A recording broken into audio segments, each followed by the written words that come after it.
Hi, everybody, and welcome to NorCal Slotcar Scene. This past weekend at Electric Dreams, one of the most epic slot car races in the history of slot car racing took place. It was the Scaleauto Festival for GT cars. In that race, Ian Douglas came out on top, Todd Ulery was second, and Rick Jocham was third. But that's not the story. The race was just amazing. I sat down with Ian and Todd to discuss the race from start to finish, including their car choice, the race itself, and the unbelievable finish. I've broken the interview down in three parts. So this is part one. It's about car choice as well as the relationship between Ian and Todd and how they test and how the dark side versus the west side came to be. In part two, we'll talk about qualifying and the race. In part three, we'll talk about the finish. It just has to be seen to be believed. You can see the entire race from start to finish on the Electric Dreams YouTube channel. For a quick recap, go to That Slot Car Guy, where he discusses the A-Main. Here's part one with Ian and Todd. And all I've got to say is if you didn't see this race on Sunday, you missed the best slot car race I've ever seen. It was just mind-boggling from start to finish, from qualifying to the heat race to finish. And we've got the two main, if you want to call them combatants, the two main participants here that finished first and second. First, I'm going to introduce Todd Ulery. He's on the bottom of the screen. And welcome to NorCal Slot Car Scene. Thanks for being here. We hope to see you in NorCal racing some other times. You've been up here a couple times. Oh yeah, I'm sure I'll be up. My wife's family's from up there, so I'm sure I'll be back. Okay, soon enough. Douglas, not much more I can say. You've been killing it. I appreciate the kind words. So there's there's north-south thing going on, right? Ian's from Northern California, Todd's is from Southern California.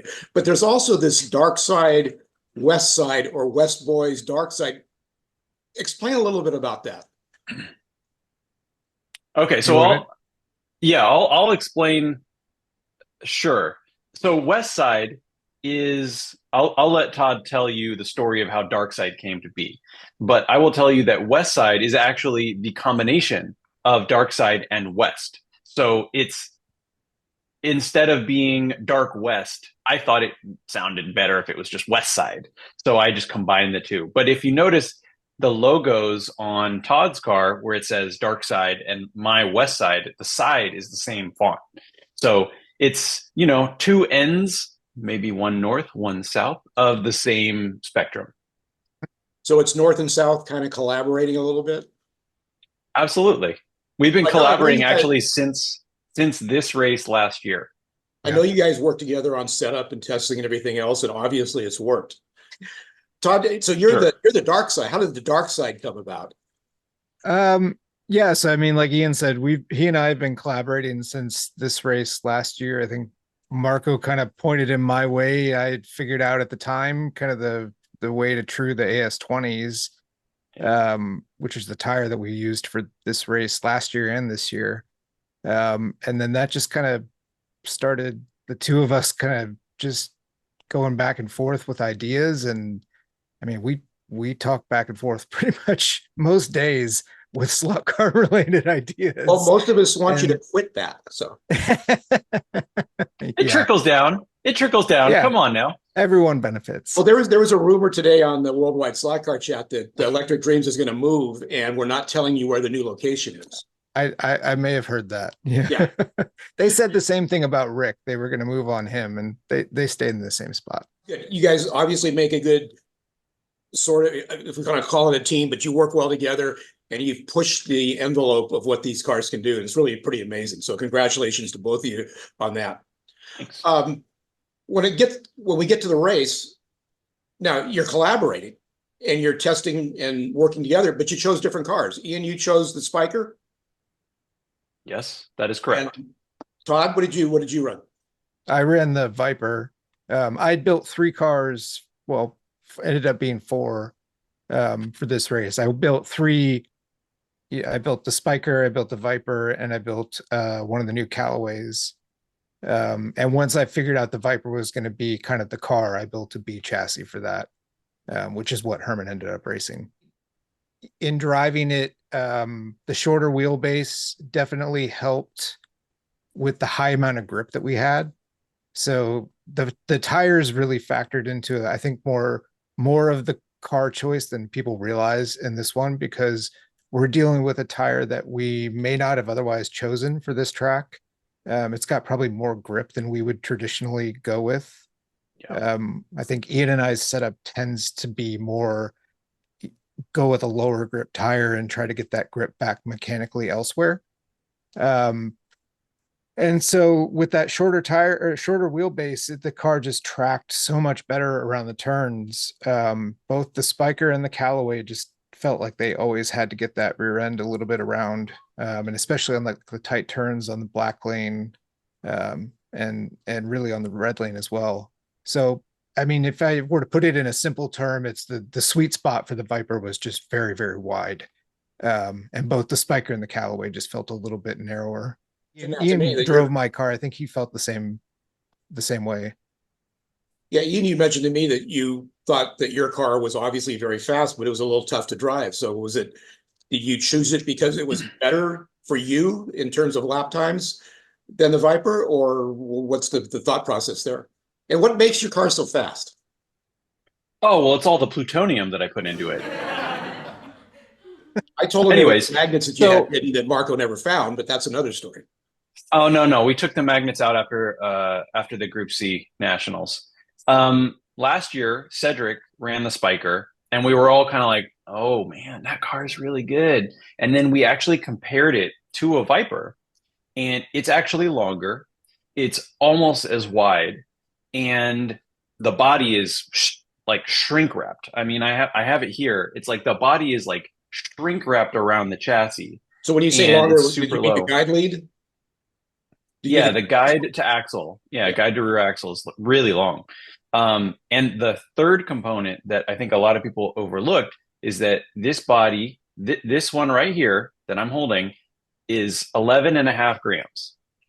So it was by far the lightest body on the grid, which, I'm always trying to go for the lightest body possible. But to Todd's point, I did drive his Viper, and I was like, maybe I made the wrong call because it was so good. To his point, it had a really wide range, right? You could drive it deep, you could drive it short. It just was really forgiving. And the Spiker was like, it would bite you. If you didn't drive it deep and then smooth, it would really, it did not like that. So I think that actually that is one reason why a lot of people struggled with the Spiker. And I know Rick hated his. And I think it's just inherently the way that the Spiker drives. And that's why Herman also changed to Todd's B car Viper too. Because Herman was just like, I can't drive this the way that I want to drive this. Well, it's good. One of my pet peeves, like we had at the Nationals, that they're virtually all Nissans. One year they literally were all the Jaguar XJR10, and I like that there's a variety. And I think obviously that was the case in this race. The Lexan interiors as well. The switch to that definitely dictated some of the choice, because in stock form, the Spiker has a Lexan interior with a plastic driver, whereas the Viper has a full plastic interior. So when we switched to when I first heard the change, I cut the interiors out of a bunch of my Scaleauto cars and threw the bodies on the scale and realized, oh, the Viper's only like 2 grams heavier than the Spiker. And I think I said to Mike McClanagan early on, I said, I think people are really focused on the Spiker, but the Viper might surprise some people. And I know Ian and I have talked about the Scaleauto Viper before as like being one of the best handling GT cars and that's made right now. I think we both just feel the way that car naturally handles is really good in stock form. The Lexan interior threw that off a little bit, but uh, once we got the weight where it needed to be, it was really good. So it was mentioned on one of the chat rooms or somewhere I saw that they thought that the Lexan interior is worth about 3/10. Do you think that's more or less accurate? I mean, that's a tough one to quantify. I think it's definitely worth at least two. I That's mean, significant. Ian went like a 5.6 last year. I mean, it takes about 5 grams out of some of these cars, which is like 25% of the weight from, pretty high up. So it definitely makes a big difference. And especially when you're talking about the grip levels that we had, um, it's a huge benefit. 11, a little over 11 grams, you said your body was, Ian? Yeah, I guarantee you it was probably the lightest car in the field, especially since it was one of two Spiker white kits that now no longer exist. So if Yeah, my you're, spiker was a stripped Yeah. spiker Laviolette, and I think it built up to 12.5 grams when I was done with it. so if you're out there watching and you have cars like Thunder Slots or NSRs, an NSR body is in the 20-gram range. A Thunder Slot's probably in the 12, 13-gram range. So you were running as light a body as there is out there. Yeah, that was the saving grace, I think. And the other thing, the cars take forever to build. They're not, despite the sort of vibe that they're little plastic toy cars, there's like a lot of work that you have to do to get them to be, square and drive correctly, properly weighted. You have to, I'm not gonna give away all the secrets, but there's just a lot of things that you have to do to make sure that like they don't drive like crap. And they take a long time, from the tire truing to the front end setup to all that stuff. And at some point you kind of have to just like pick a car and go with it. And that's sort of what I did with the Spiker. Is I just identified it very early on and was like, I'm going to put all my energy here. And for somebody who's out of town and can't go and test a variety of cars, I kind of have to just have faith in this one thing and try to make it work. Because if I were to show up on Thursday and try to get three cars to all be great, it would be impossible. There's definitely something to be said about that, in picking a platform you know is good and then concentrating all your efforts on that. Yeah, absolutely. It just, for time's sake, it's just, you kind of sometimes have to gamble, and there's no other way around it. So now you know why Todd and Ian chose the cars that they did for the race. In part two, we'll talk about qualifying and the race leading up to the finish.